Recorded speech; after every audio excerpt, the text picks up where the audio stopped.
हज़रत मोमिनीन गुजारिश है, एक मरतबा सूरह अल-हम्द और 3 मरतबा सूरह मुबारक इखलास की तिलावत फरमाकर मरहूमा की फतूह को इरशाद फरमाएं।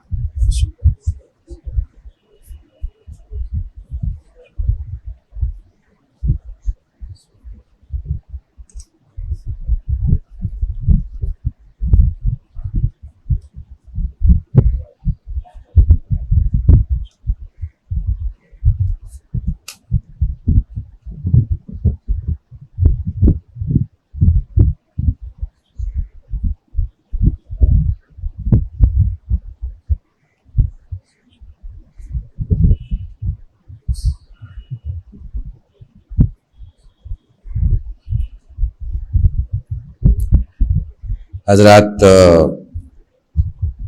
बहरहाल मैं इस वक्त ये 5 मजलिसें और उसी सिलसिले की पहली मजलिस मुग़ल मस्जिद में पढ़ रहा हूँ, लिहाजा ख़ुद के लिए वाजिब समझता हूँ कि अपनी तरफ से ये गुजारिश आपसे करूँ कि एक बार फिर एक मरतबा सूरह अल-हम्द और 3 मरतबा सूरह इखलास की तिलावत फरमाकर उस शख्सियत को, उस ज़ात को, उस वाजिबुल एहतराम हैसियत को जिन्हें आप मरहूम मिर्ज़ा मोहम्मद अतहर के नाम से जानते हैं, उनको एक बार याद करें। सल्लल्लाहु अलैहि वसल्लम।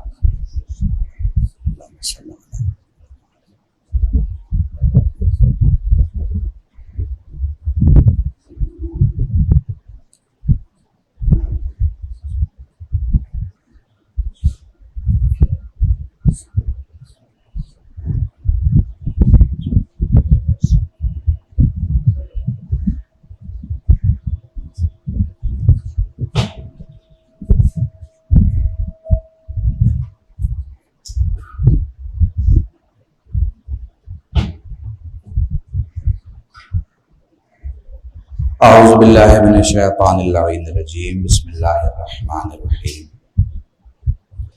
या मन ज़िक्रुहु शरफ़ुन लिज़्ज़ाकिरीन। अल्हम्दुलिल्लाहि रब्बिल आलमीन। वस्सलातु वस्सलामु अला अशरफिल अंबिया वल मुरसलीन सय्यिदिल अरब वल अजम जिस्मुहु मुक़द्दसुल मुअत्तर मुक़द्दम नूरुल हुदा मिस्बाहुल शफ़ीउल उमम साहिबुल वजूद वल करम मौलाना अबुल क़ासिम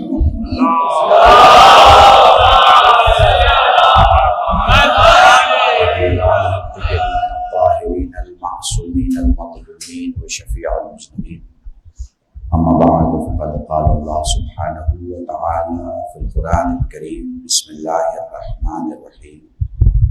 व मा तशाऊना इल्ला अन यशा अल्लाह। सलाम पढ़े।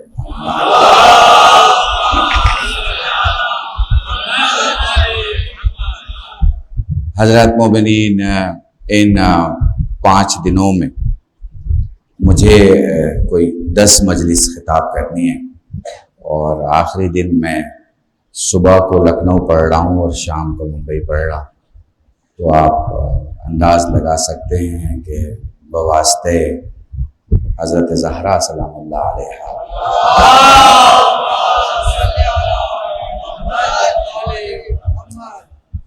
हर एक लम्हा, हर एक घंटा और हर एक दिन उनके बाबा के तज़किरे में, उनके ज़िक्र में, उनके बच्चों के तज़किरे में और उनके शौहर के ज़िक्र में गुज़र रहा है।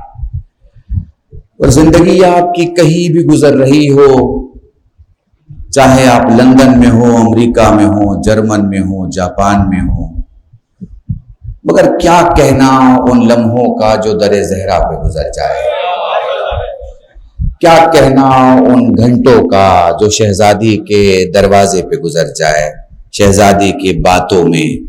मैं आज की इस मजलिस में आपके जहन की आमादगी को देखते हुए लफ्ज़ों पे पढ़ रहा हूँ और मुझे लगता है मैं एक एक लफ्ज़ बोलता चला जाऊंगा और आप मौजू समझते चले जाएंगे।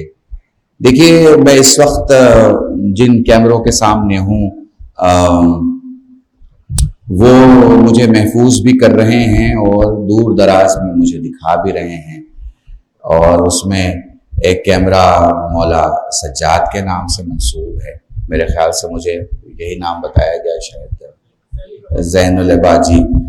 तो ज़ैनुल अबा फुल क्या है आगे जी? ज़ैनुल अबा 72 है। उसके बाद हमारा एक और चैनल है इसमें टीवी, जो इस वक्त हिंदुस्तान में आप इल्मी तौर पर देख रहे हैं, बहुत मजबूत कंटेंट के लिए जाना जाता है। और जो लोग भी वाबस्ता हैं वो जो इल्म के प्यासे हैं, वो जो इल्मी बात सुनना चाहते हैं, वो जो जज्बातों से परे हक़ाइक़ की दुनिया में इंटरेस्टेड हैं, उनकी काबिशों से आप वो भी देख सकते हैं। मेरे ख्याल से अली चैनल भी शायद मौजूद है और आने वाला है, या जो भी है।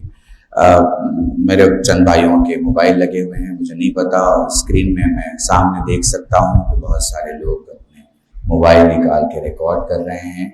बड़ी अच्छी बात है, और इससे ये होता है कि आप अहले बैत के इल्म और बातों को नश्र करने में मददगार होते हैं, अगर बेऐन ही वो पहुंचाएं जो पढ़ा गया है।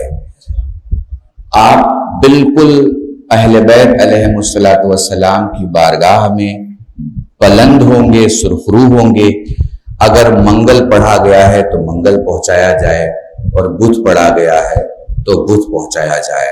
ऐसा ना हो कि जुमा पढ़ाया गया है और बुध पहुंचा दिया जाए।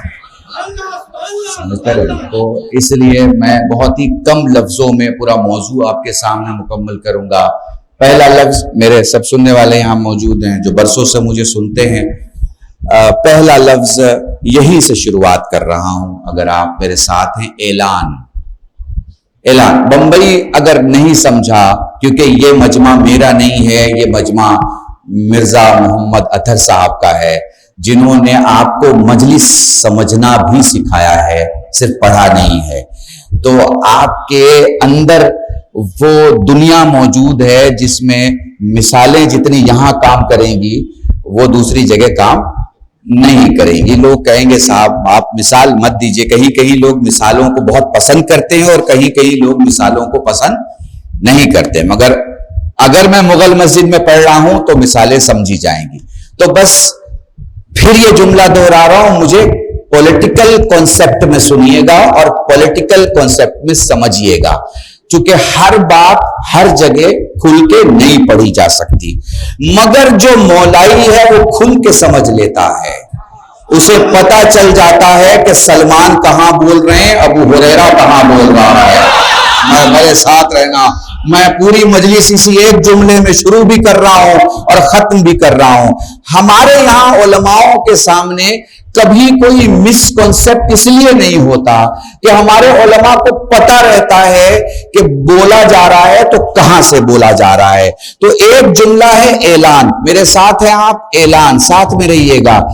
ऐलान का मतलब यह है कि अगर ऐलान कर दिया गया तो फिर कोई कंफ्यूजन नहीं फैलेगा, कंफ्यूजन नहीं फैलेगा।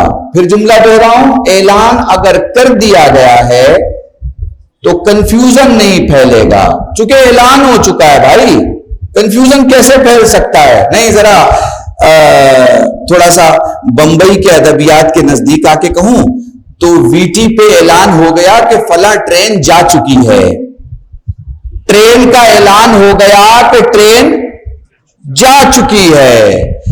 आप जल्दी जल्दी अपनी गाड़ी से उतरे, बैग निकाला, दौड़ते हुए आगे बढ़े, ऐलान आपके कानों से टकराया, आपको समझ में आ गया कि ट्रेन जा चुकी।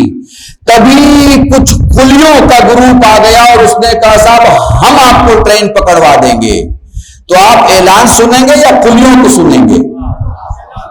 मैंने तो पूरी मजलिस इसे एक जुमले में पढ़ दिया आपके सामने है भाई, आप ऐलान सुनेंगे या कुलियों की सुनेंगे? तो आपको समझ में आ जाएगा कि आप रेलवे मंत्रालय ने जिसको नियुक्त किया है इस ऐलान के लिए उसकी बात सुनेंगे, इधर की उधर करने वालों को, यहां का बैग वहां पहुंचाने वालों को नहीं सुनेंगे। तो यही मसला तो दीन और इस्लाम में है कि लोगों ने कुलियों की सुनी, नबियों की नहीं सुनी।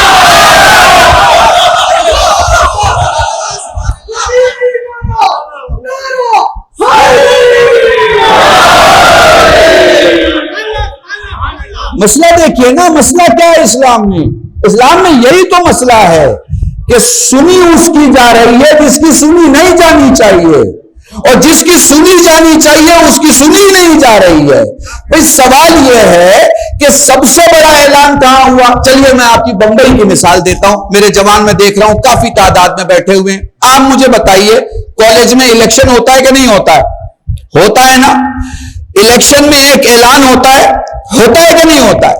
उस ऐलान में कोई जीतता है और कोई हारता है। अब जिसे आपने वोट देके खुद जिताया हो, उसके जीतने के चंद महीने पहले ही दोबारा कोई स्टेज पे आके कहे साहब नया चुना हुआ मैं हूं, कोई मानेगा क्या? भाई कोई मानेगा? नहीं मान सकता। क्यों नहीं मान सकता? इसलिए कि ऐलान तो हो चुका है।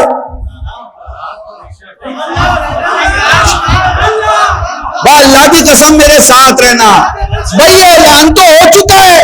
भाई जब ऐलान हो गया है, स्टेट का प्रेसिडेंट चुना जा चुका है, जनरल सेक्रेटरी चुना जा चुका है, यूनियन का प्रेसिडेंट चुना जा चुका है, जब सब कुछ हो गया तो ये नए कहां से आके खड़े हो गए कि हम भी हैं?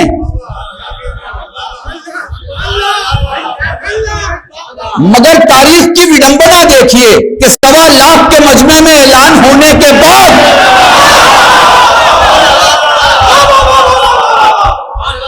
कोई अगर आम जबान इस्तेमाल कर रहा हूं, कोई अगर अपना नंबर बना रहा है और यह कह रहा साहब हम भी हैं, तो आप यकीन जानिए जो उसका नाम ले उस पर भी लानत, जो उसके साथ खड़ा रहे उस पर भी लानत, जो उसकी बात करे उस पर भी लानत, जो खामोश रहे उस पर भी लानत।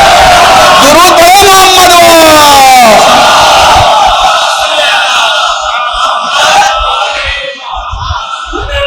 सलामत रहें।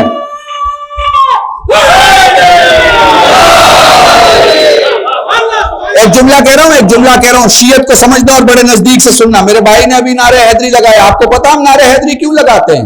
नारे हैदरी एक वक्त में 2 काम करता है, दुरूद का भी करता है और लानत का भी करता है। दुरूद का उनके लिए करता है जो पसंद करते हैं, लानत का उनके लिए करता है जो जलते हैं। एक ही आवाज है। सलामत रहें।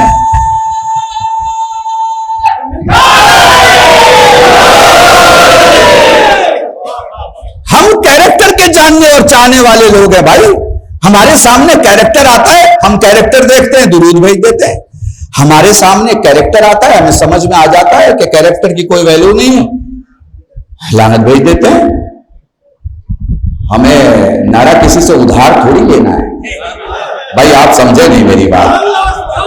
भाई हमें किसी से नारा उधार नहीं लेना है, हमारा घर का नारा है, अपना नारा है। सलामत रहे, सलामत रहे।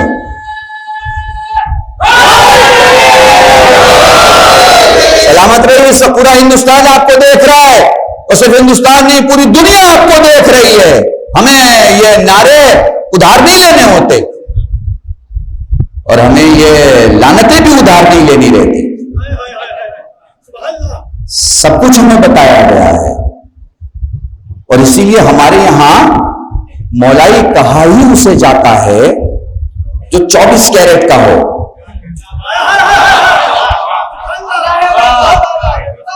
हमारे यहां ये छोटे मोटे कैरेट के लोग गिने ही नहीं जाते। हमारे यहां भैया ईमान का दर्जा भी 8 से है। भाई कह दो अगर हिम्मत है तो, कि अबूजर कितने दर्जे पर, सलमान कितने दर्जे पर? 8 से ही शुरू करोगे ना, तो कोई 8वें पे है, कोई 9वें पे है और कोई 10वें पे है। 20 साल पहले मैंने जुमला कहा था, अहले बैत जब दर्जों वालों को समझ में नहीं आते तो बेदर्जों वालों को क्या समझ में आएंगे? दुरूद पढ़ो मोहम्मद।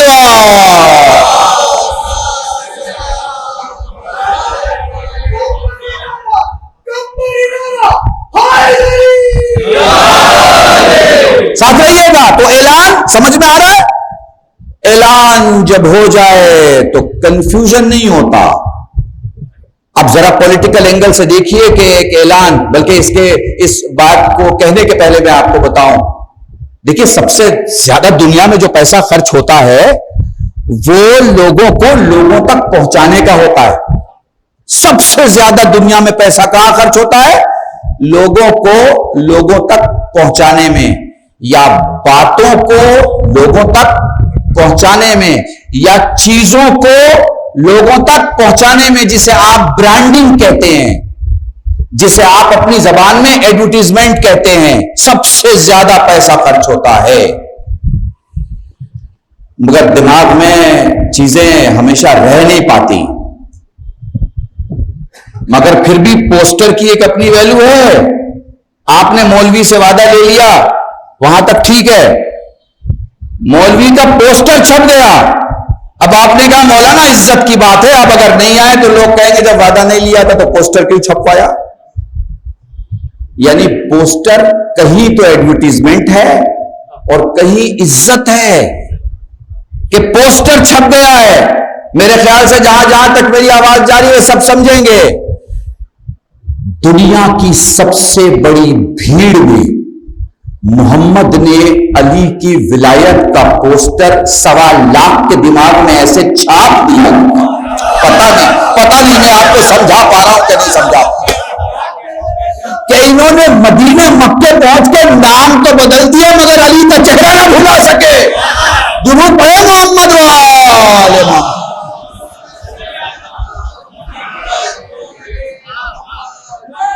सलामत रहिए।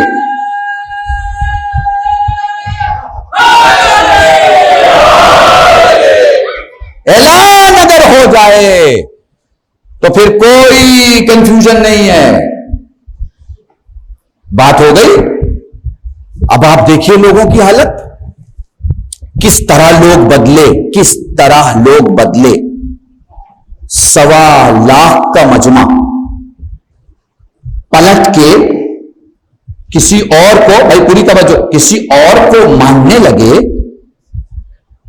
तो जो वहां मौला बनाया गया था उसके दिल पे क्या बीतेगी। आप जरा सा कभी महसूस भी किया करें। मैंने इसीलिए आपसे कह दिया मुझे पॉलिटिकल एंगल में सुने, ताकि आपको समझ में आए मैं कहना क्या चाह रहा हूं, क्या गुजर रही होगी। और फिर वो सिद्दीक़े ताहिरा, वो जो सिद्दीक़े कुबरा, वो जो खुद रसूल की बेटी, सुनिए सिर्फ बेटी नहीं, इकलौती बेटी,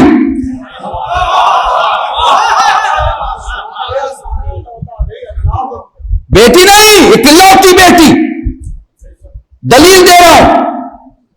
और मैंने बोलने की मजलिस में जुमला कहा था, दलील दे रहा हूं। जब लोगों ने कहा कि रात को रो या दिन को, तो ये किसे कहा था? फातिमा को। अगर कोई दूसरी बेटी होती तो उन्हें भी कहा होता। भाई मुगल मस्जिद वालों, किसी दूसरे को भी तो कहा होता अगर दूसरी होती तो। मगर ये रिवायत किसी के लिए नहीं है। आप किसी की भी किताब देख लें, ये रिवायत सिर्फ और सिर्फ हजरत फातिमा ज़हरा सलामुल्लाह अलैहा के लिए।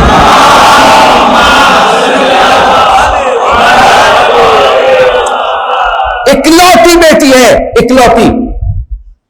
मैं बड़े आराम से इसलिए पढ़ रहा हूं ताकि मैं आपको बता सकूं कि ये जो अहले बैत का घराना है ना, ये हमारी और आपकी आंखों से दिखाई नहीं दे सकता। इनका कसीदा पढ़ने के लिए कुरान जरूरी है। नहीं, इनका कसीदा पढ़ने के लिए कुरान जरूरी है। और हम और आप कुरान नहीं हो सकते। हम और आप इंसान हैं, कभी सच, कभी झूठ, कभी गलत, कभी सही। और कुरान एक एक लफ्ज पाक, एक एक हर्फ पाक, पूरा वजूद ताहिर व मुताहर। इसलिए मैं जुमला कहता हूं, नबियों की फहरिस्त में आना है तो नबी होना पड़ेगा। भाई इससे सादे जुमले तुम इस्तेमाल नहीं कर सकता। नबियों की फहरिस्त में आना है तो नबी होना पड़ेगा। मासूमों की फहरिस्त में आना है तो मासूम होना पड़ेगा। अलिफ लाम मीम के बाजू में आना है तो सयकूल होना पड़ेगा। तिलकर रसूल के बाजू में आना है तो वल मोहसिनात होना पड़ेगा, मोहम्मद का वसी बनना है तो अली होना पड़ेगा। दुरूद पढ़े मोहम्मद वाह।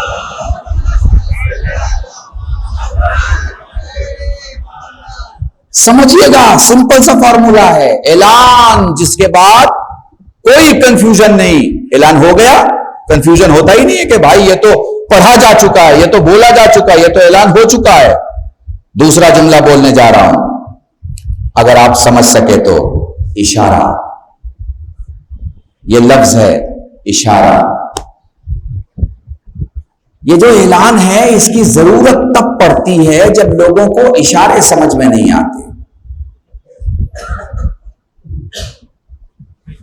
ऐलान की जरूरत तब पड़ती है जब लोगों को इशारे समझ में नहीं आते। आप मेरे से अग्री हैं कि अग्री नहीं है?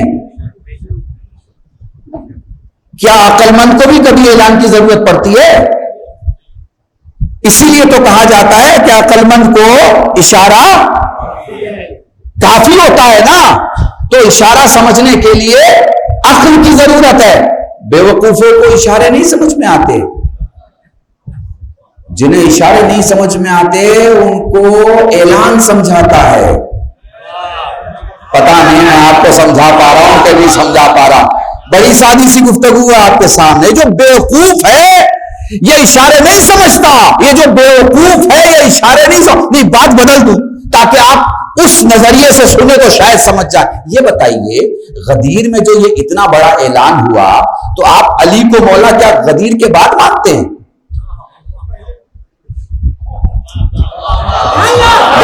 बहुत सीधा सा, बड़ी पूरी तवज्जो चाह रहा मैं तो। आप बताओ ना, आप बताओ, अपने ज़मीरों से पूछो, अपने नफ्सों से पूछो, अपने फ़ुआद से पूछो, अपने कल्ब से पूछो, अपने ईमान और अकीदे से पूछो। भैया तुम सब मिलकर अली को मौला गदीर के बाद से मानते हो या पहले से? तो आप कहेंगे मौलाना जिस्मों के वजूद के पहले से।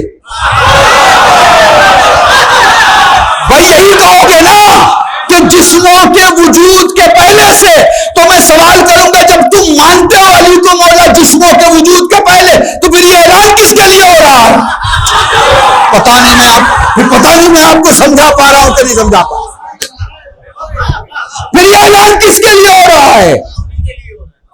उनके लिए जिन्हें इशारे समझ में नहीं आते, उनके लिए जिन्हें इशारे समझ में नहीं आते, उनके लिए जिन्हें इशारे। अब ये जुमला बंबई वाले याद रखना, पूरी तवज्जो चाहता हूं। ये जो 13 रजब को काबे में आ रहे हैं ये भी एक इशारा है। ये जो अपना दरवाजा बन रहा है ये भी एक इशारा है। ये जो आंखें नहीं खोली ये भी एक इशारा है। ये जो किसी की गोद की गर्मी से आंखें खोली ये भी एक इशारा है। ये जो ज़बान रसूल ली ये भी एक इशारा है। ये जो इकरा या अली के बाद कुरान तौरात ज़बूर पढ़ रहे हैं ये भी एक इशारा है। जुमला बढ़ा रहा हूं, जो तलवार नाजिल हो रही है ये भी एक इशारा है। ये जो मिंबर पे सलूनी बोल रहे हैं ये भी एक इशारा है। ये जो मैदान में खड़े हैं ये भी एक इशारा है। ये जो बिस्तर रसूल पे सो रहे हैं ये भी एक इशारा है। ये जो दोष रसूल पे आ रहे हैं ये भी एक इशारा है। जब दोष का गाना लोगों को समझ में ना आया तो फिर हाथों को उठा के कहा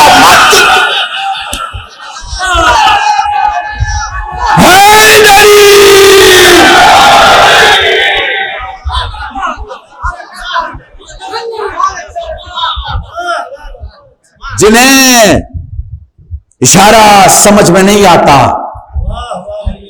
उनके लिए ऐलान है, हमारे और आपके लिए नहीं। हम तो अली को उस वक्त से अली मानते हैं जब से हम मोहम्मद को मोहम्मद मानते हैं। आए अब कोई मुझसे ये पूछे कि आप मोहम्मद को मोहम्मद कब से मानते हैं, तो मैं यही कहूंगा भाई जब से हम खुदा को खुदा मानते हैं। हाय हाय हाय, इससे बड़ा जुमला मेरे पास नहीं है। दुरूद पढ़े मोहम्मद वाह।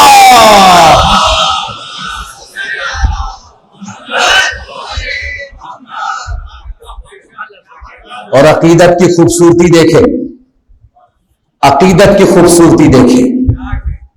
रसूल ने कहा खुदा है रसूल ने कहा खुदा है, सबने माना कि खुदा है। और महसूस कीजिएगा, रसूल ने कहा खुदा है, सबने कहा खुदा है। अल्लाह ने कहा ये नबी है, सबने कहा ये नबी है। खुदा और नबी दोनों ने कहा ये वली है।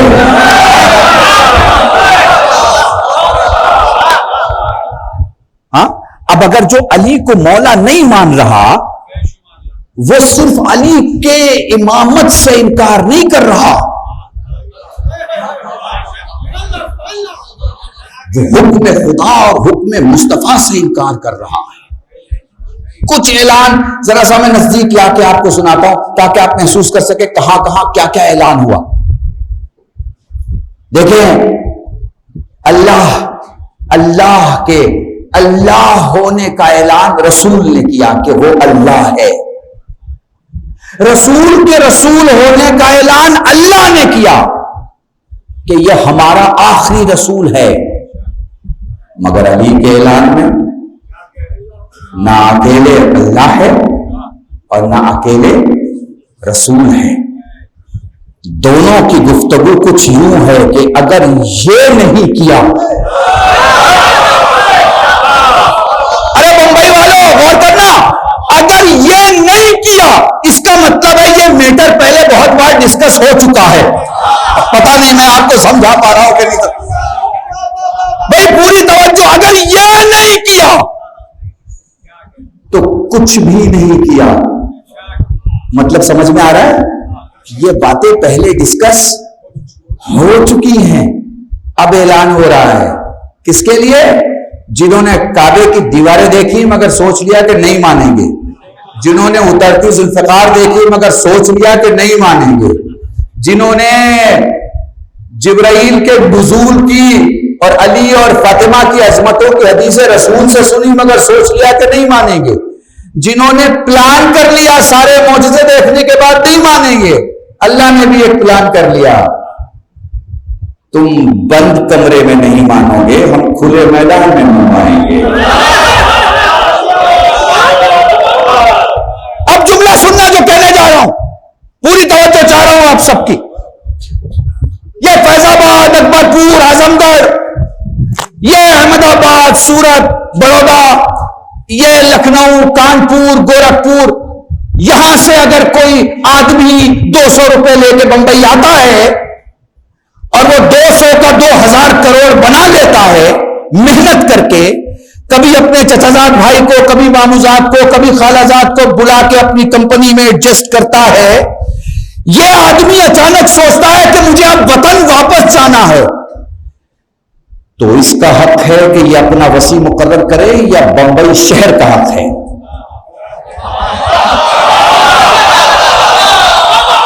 मैंने पूरी मजलिस तुम्हारे सामने पढ़ दी, अल्लाह की कसम। मुझे इंसाफ से बताओ, अगर मुझे कोई मेरा हिंदू भाई सुन रहा है, अगर मुझे कोई नॉन मुस्लिम सुन रहा है, अगर अलग अलग स्कूल ऑफ थॉट के लोग मुझे सुन रहे हैं, मैं सादा सा सवाल करना चाहता हूं, मुझे इंसाफ से बताओ, वो आदमी जो अपने गांव से 200 रुपए लेके बंबई आया हो और बंबई में उसने 2000 करोड़ रुपए का एक एम्पायर खड़ा किया हो और अपने सारे खानवादे को उनके इज्जत के मुताबिक, उनके इल्म के मुताबिक जगह दे रखी हो और अब उसे जाना हो अपने वतन वापस, और वो किसी को अपनी जगह बिठाकर जाना चाहता हो, तो वो किसकी सुनेगा? क्या शहर बताएगा कि उसका वसी कौन होगा, या वो खुद तय करेगा? खुद तय करेगा या शहर बताएगा? तो आप कहेंगे मौलाना ये 1.25 करोड़ के शहर का क्या लेना देना वसी के साथ? तो मैं यही तो कह रहा हूं, जब 1.25 करोड़ का शहर नहीं तय कर सकता तो बंद कमरे के 6-7 लोग कैसे तय कर सकते?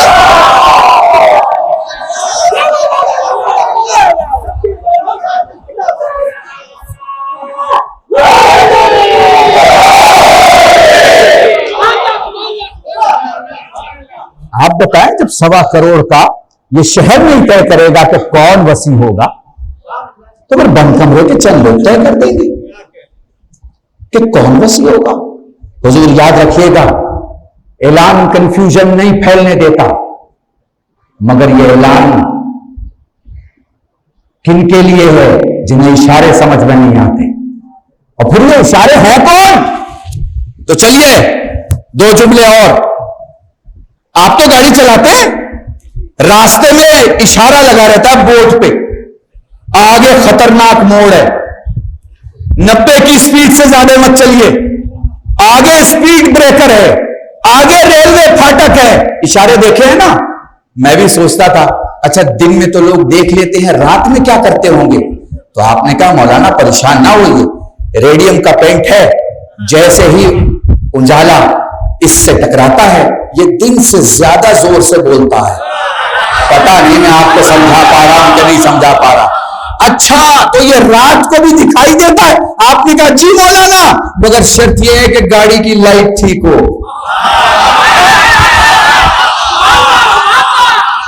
अगर गाड़ी की लाइट ठीक हो तो दिन में भी दिखाई देगा इशारा क्या बोल रहा है, और रात में भी दिखाई देगा इशारा क्या बोल रहा है। अब चले इस इशारे को इशारे में समझते हैं। मौला फरमाते हैं हम ही तो उसकी कुदरत के जमीन पर इशारे हैं।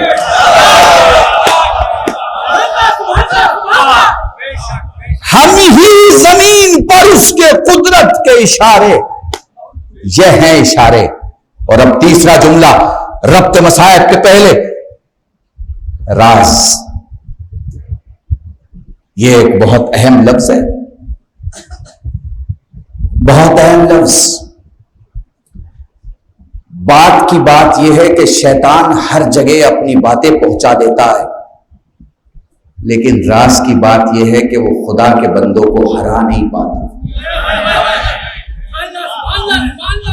बात की बात यह है कि मलऊन जालिम अपने जुल्म का और अपने कंट्रोल का प्रचार और प्रसार हर जगह करता है। एक जुमला कहूं, समझिएगा। बात की बात तो यह है कि कुछ लोग इतने बड़े हो जाते हैं। सुनिएगा और समझिएगा, मेरा पहला जुमला याद रखिएगा, पॉलिटिकल संदर्भ में सुनिएगा मेरी बातों को। बात की बात तो यह है कि कुछ लोग इतने मजबूत हो जाते हैं कि वो अपने मुल्क को अपनी जेब में रखते हैं। मगर राज की बात यह है कि एक ऐसा वक्त भी आता है कि जिनकी जेबें खाली होती है ना, उनकी भीड़ से डर के सोचते हैं कि अब क्या करें। अब पता नहीं आप कहां समझ पा रहे हैं, नहीं समझ पा रहे हैं। बात की बात तो यह है, बात की बात यह है कि वो जो जमीन से दाना उगाता है, जिसे आप किसान कहते हैं, नहीं सुनना तो हुकूमत नहीं सुनती। मगर राज की बात यह है कि अपने बड़े महलों में बैठ के ये सोचती है कि इनका क्या करें, क्योंकि इनके पास कोई ऐसी चीज बची नहीं जिसे छीनने की धमकी दी जा सके। पता नहीं आप महसूस कर पा रहे हैं कि नहीं कर पा रहे हैं, है ना? आगे जुमला कहूं, अहले बैत कुरान की बात नहीं, कुरान का राज है। कुरान की बात नहीं, कुरान का राज है। राज साबित करूं आपके सामने। ये जो कुरान का तर्जुमा करते हैं, ये हर आयत का तर्जुमा कर देते हैं, हर लफ्ज का तर्जुमा कर देते हैं, लेकिन जब इनके सामने अलिफ लाम मीम का हो तो ये अलिफ लाम मीम के नीचे अलिफ लाम मीम लिखते हैं। इनसे हाथ जोड़ के पूछूं, भाई जब इतनी आयतों का तर्जुमा कर दिया तो फिर इन चंद हुरूफ का क्यों नहीं कर रहे? उन्होंने कहा बात का तो तर्जुमा हो सकता है, राज का तर्जुमा नहीं हो सकता। तो अहले बैत कुरान में राज हैं। राज को जरा और नजदीक से आपको समझाऊं, राज को समझा रहा हूं। एक राज है मेरे मौला खोल रहे हैं, एक राज है मेरे मौला खोल रहे हैं। कहते हैं मेरा चाहने वाला अबू जर, सुना हुआ नाम है आपका, माशाल्लाह से आप समझते हैं, जानते हैं, अकीदत रखते हैं, ठीक है ना? राज की बात अली कह रहे हैं, अबू जर के घर में 3 दिन से फाका है। पूरी तवज्जो चाह रहा हूं, 3 दिन से फाका है। मेरे अबू जर के घर पे दक्कुल बाब हुआ, दरबार से सिपाही थैलियां लेकर आया। अबू जर ने कहा किसके लिए? कहा ये आपके लिए। किसने भेजा है? कहा ये हाकिम ने भेजा है। पता है अबू जर ने क्या कहा? जवानों तुम्हें ये हदिया दे रहा हूं। पता है अबू जर ने क्या कहा? अबू जर कहते हैं तू गलत जगह आया है। वो कहता नहीं नहीं, मैं तो सही जगह आया हूं, आपका नाम दिया गया, आपके घर का पता दिया गया, ये थैलियां आपके लिए हाकिम ने भिजवाई है। पता है जनाब अबू जर ने क्या जवाब दिया? जनाब अबू जर कहते हैं तुमने एक वक्त में दो गलत काम किया, एक वक्त में दो गलत काम किया। पहले तुमने ये सोचा कि तुम अबू जर को खरीद लोगे, पहले तुमने, बस जो दूसरा जुमला अली कह रहे हैं, पहले तुमने ये सोचा कि तुम अबू जर को खरीद लोगे, दूसरे तुमने ये सोचा मैं अपना अली बेच दूंगा। मैंने मजलिस पहुंची तुम्हारे सामने, दूसरे तुमने ये सोचा मैं अपना अली बेच दूंगा।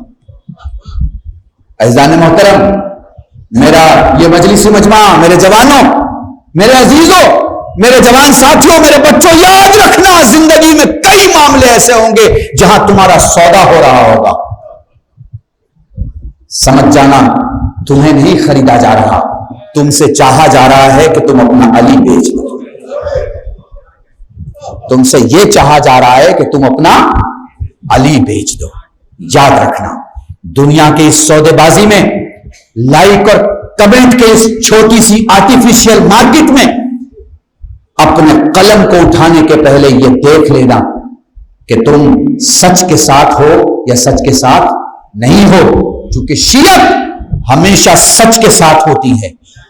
क्या कहा गया आपको? कूनू मास सादिकीन, सच्चों के साथ हो जाओ। क्यों कहा जाता है भाई आपको सच्चों के साथ हो जाओ? क्यों क्यों कहा जाता है? क्योंकि आप अली के साथ हो ही नहीं सकते जब तक सच्चे के साथ ना हो। भाई मैं क्या समझाना चाह रहा हूं आपको, आप अहले बैत के साथ हो ही नहीं सकते जब तक आपकी आदत ना हो जाए कि आप सच्चे के साथ रहें। आप रसूल और आले रसूल के साथ हो ही नहीं सकते जब तक कि आपको आदत ना पड़ जाए कि आप सच्चे के साथ रहें। और ये सच्चे के साथ रहने की आदत क्यों सिखाई जा रही है? क्योंकि आप सच्चे के साथ रहेंगे तो झूठे से दूर रहेंगे।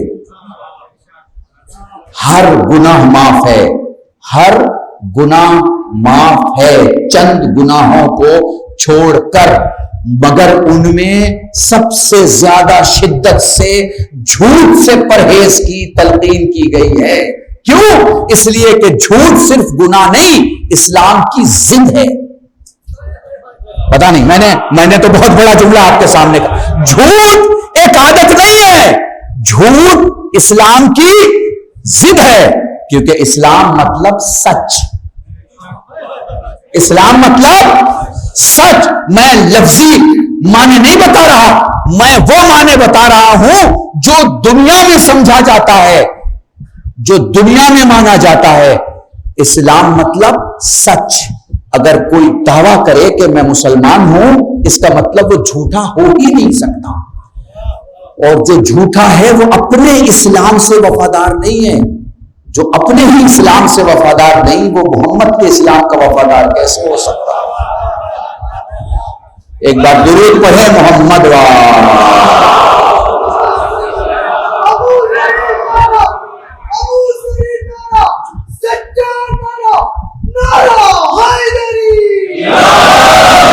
बस मेरे अजीजों, माशाल्लाह काफी तादाद में आप मौजूद हैं, बहुत दूर दूर तक मुझे सुना जा रहा है।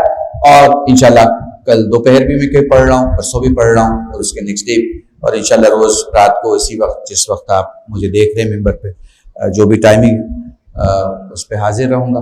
अभी बस इतना आपसे कहना चाहता हूं, जहन में रखिएगा, हर काम अगर आपका खुलूस से है और कंस्ट्रक्टिव है तो उसकी इज्जत है, और हर काम जो अपने नाम के लिए है और डिस्ट्रक्टिव है उसकी कोई इज्जत नहीं। फेसबुक पे भी यह पता रहता है कि पोस्ट करने वाला क्या पोस्ट कर रहा है, और व्हाट्सएप को भी यह मालूम रहता है। आपको यह लगता है कि आप इसका इस्तेमाल कर रहे हैं, और असल में वो आपका इस्तेमाल कर रहा है। देखने चाहिए तो आप उसका इस्तेमाल कर रहे हैं। राज की बात है कि वो डाटा कलेक्ट करता है, और दुनिया में सबसे महंगी चीज है डाटा। जो ये लोग बैठे हैं वो इस बात को समझते हैं कि political data, religious data, commercial data, इसकी बहुत वैल्यू है दुनिया में। सो मैं इतना ही कहूंगा, अगर आप सोशल मीडिया के लिए इस्तेमाल हो रहे हैं, उससे बेहतर है आप सोशल मीडिया का इस्तेमाल करें। किस चीज के लिए? दीन की आबरू के लिए।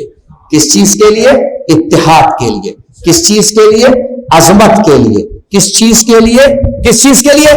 दर अहले बैत के वकार को बुलंदी से रखने के लिए।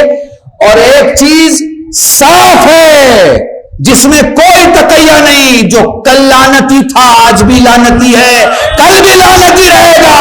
हम कातिलीन पे कल भी लानत भेजते थे, आज भी भेजते हैं और कयामत तक भेजते रहे।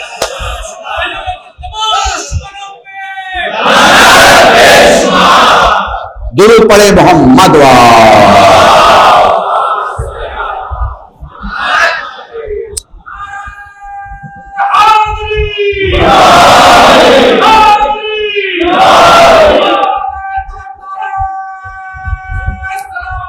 अल्लाहुम्मा सल्ली अला मुहम्मद। बस मेरे अजीज और मेरे दोस्तों, मेरे जवान साथियों, मेरे बच्चों, याद रखो, ऐलान, इशारा और राज अगर समझना है तो करबला आ जाओ। यहां ऐलान भी समझ में आएगा, इशारा भी समझ में आएगा और राज भी समझ में आएगा। अगर ऐलान समझना है तो हुसैन के जमीन खरीदने को देखो। यह ऐलान है कि हमारी जिंदगी का इख्तिताम भी हमारी जमीन पे होता है। हम दूसरों की जमीनों का और दूसरों की प्रॉपर्टी का तस्करा नहीं करते। हमारा जो कुछ होता है हमारा होता है। इसीलिए मैं एक जुमला कहता हूं, दूसरे लीडरों में और हमारे लीडर में एक फर्क है। दूसरे लीडर जमीनों के मालिक होते हैं, हमारा रहबर जमीनों का मालिक होता है। और इशारा भी है। आइए आपको करबला में इशारे दिखाता हूं। दुनिया के हर इशारे में कोई ना कोई चीज छुपी होती है, मगर करबला के इशारे में प्यास ही प्यास है। करबला के इशारे में तकलीफ ही तकलीफ है। आपको पता है, मैं जुमला पढ़ने जा रहा हूं और यहीं से मेरा मौजू भी मुकम्मल हो जाएगा। मेरे टेलीविजन के हवाले से और चैनल्स के हवाले से जितने सुनने वाले हैं दूर दूर तक, जो मेरी माएं बहनें बेटियां मुझे सुन रही हैं, जो अजीज मुझे सुन रहे हैं दूर दूर तक, आप जो मुझे सुन रहे हैं, रोज आशूर अस्हाब हुसैन ने जबान से बातें करना बंद कर दिया था। मैंने एक जुमले में सारी करबला समझाने की कोशिश की, इसलिए कि रुखसारों से खून जारी होता था। चेहरा अपनी जगह प्यास की शिद्दत के सबब सख्ती की उस इंतहा पे पहुंच चुका था जहां इनके लब हिलते तो रुखसारों से खून निकलते। इसलिए गुफ्तगू भी इशारों में हो रही। और राज की बात यह है कि ये बाहर तो गुफ्तगू इशारे में कर रहे थे, मगर अंदर 6 महीने का हुसैन का छोटा हुसैन खैमे के अंदर अली के खानवादे का सबसे छोटा अली अपने आप को झूले से गिरा के इस बात का इशारा कर रहा था कि भूपी अम्मा, मेरे बाबा ने मुझे पुकार लिया है। जज़ाकुमुल्लाह, जज़ाकुमुल्लाह। आज पहली मजलिस है, इसलिए मैं उस करबला के सबसे छोटे शहीद से शुरू करता हूं जिसका नाम अली असगर। जज़ाकुमुल्लाह। मैं ज्यादा लंबी तकरीर नहीं करता, आप जानते हैं, बहुत चंद जुमले मसाइब के पढ़ूंगा और इंशाल्लाह कल गुफ्तगू रहेगी आपके साथ। अली असगर साफ कपड़ों में लपेटा हुआ हुसैन का वो बेटा, जिसने जैसे ही हलमिन की आवाज सुनी एक ऐसी अंगड़ाई ली कि वो जो जिस कपड़े में लपेटा गया था ना, वो अपनी जगह से टूट गया। ऐसी अंगड़ाई ली। ये कौन है? ये हुसैन का बेटा। और जब मैं अली असगर का तस्करा करता हूं ना, तो मैं वो मंजर नहीं भूल सकता जिस वक्त सुगरा ने अपने भाई को सीने से लगा के रखा था और हुसैन ने धीरे से अपने बेटे से अजब नहीं ये कहा, वैसे रिवायत के जुमले के पता नहीं बाप ने बेटे से क्या कहा कि बेटे ने बहन की गोदी छोड़ दी, मगर अजब नहीं ये कहा होगा, मेरे लाल अगर तू बहन के पास रह गया तो तेरी जगह तीर कौन खाएगा? जज़ाकुमुल्लाह। खुदा तुम्हें कोई गम न दे सिवाय गम सैयद शुहदा के। सैयद सज्जाद से मदीने में साहिल सवाल करता है, मौला ये बता करबला में तेरे बाबा के लिए सख्त तरीन मंजिल कौन सी थी? मेरे मौला ने आसमान देखा, बैठ गए जमीन पर, बहुत देर तक रोए, फरमाने लगे मेरे बाबा के लिए सख्त तरीन मंजिल थी अली असगर को गोद में लेकर खड़ा रहना। साहिल फिर सवाल करता है, मौला मैं तो ये सोचता था कि आप ये फरमाएंगे कि अब्बास के बाजू उठाना सख्त था, कासिम के लाशों के टुकड़े उठाना, अली अकबर के सीने से बर्छी का फल निकालना। फरमाने लगे हाँ ये बहुत सख्त था कि अब्बास के बाजू उठाए, हाँ ये बहुत सख्त था कि अकबर के सीने से बर्छी का फल निकाला, हाँ ये बहुत सख्त था कि कासिम के लाशे के टुकड़े उठाए, मगर सबसे सख्त वक्त था जब अली असगर को गोद में लेके खड़े थे। साहिल पूछता है, मौला ये क्यों? फरमाया दुनिया का जब शहीद जाता है, दुनिया में जब भी कोई आखिरी हिचकी लेता है तो यकीनी तौर पर उसके चाहने वाले उसे 2 घूंट पानी जरूर देते हैं। जब भी कोई आखिरी हिचकी लेता है उसे 2 घूंट पानी जरूर मिलता है, मगर करबला का वाहिद शहीद है अली असगर। जब शहीद ने आखिरी हिचकी ली, हुसैन ने गर्दन मोड़ ली, चूंकि मेरे बाबा के पास पिलाने के लिए पानी ना था, मगर जैसे ही अली असगर ने गर्दन मोड़ना चाहिए, मेरे बाबा ने हाथों को उठाया, मेरे भाई ने हाथों को उठाया, बाबा की दाढ़ी तक पहुंचा, बाबा गर्दन न मोड़, बाबा मेरा सलाम ले ले। जज़ाकुमुल्लाह, जज़ाकुमुल्लाह। खुदा तुम्हें कोई गम न दे सिवाय गमे सैयद शुहदा के। मेरे साथ रहना 2-4 मिनट और मजलिस तमाम है। फरमाने लगे एक इल्लत और तुझे बता रहा हूं, अब्बास के बाजू जरूर उठाए मगर कटते नहीं देखा, अकबर के सीने से बर्छी का फल निकाला मगर लगते नहीं देखा, कासिम के लाशों के टुकड़े उठाए मगर टुकड़े होते नहीं देखा, अली असगर वाहिद शहीद तीर चलते भी देखा, तीर लगते भी देखा।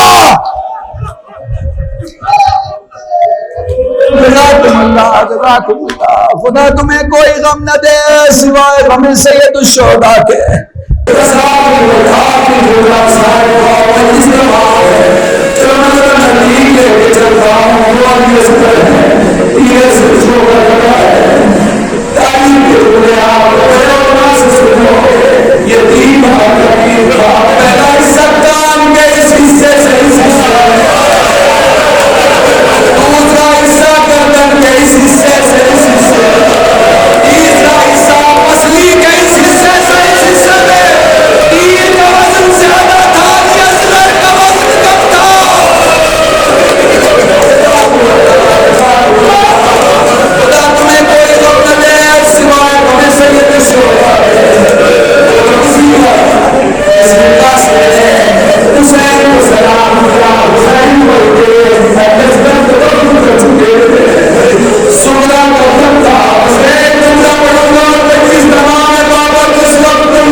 मुसलमानों की खिदमत करने की तौफीक अता फरमा। जो खुसूस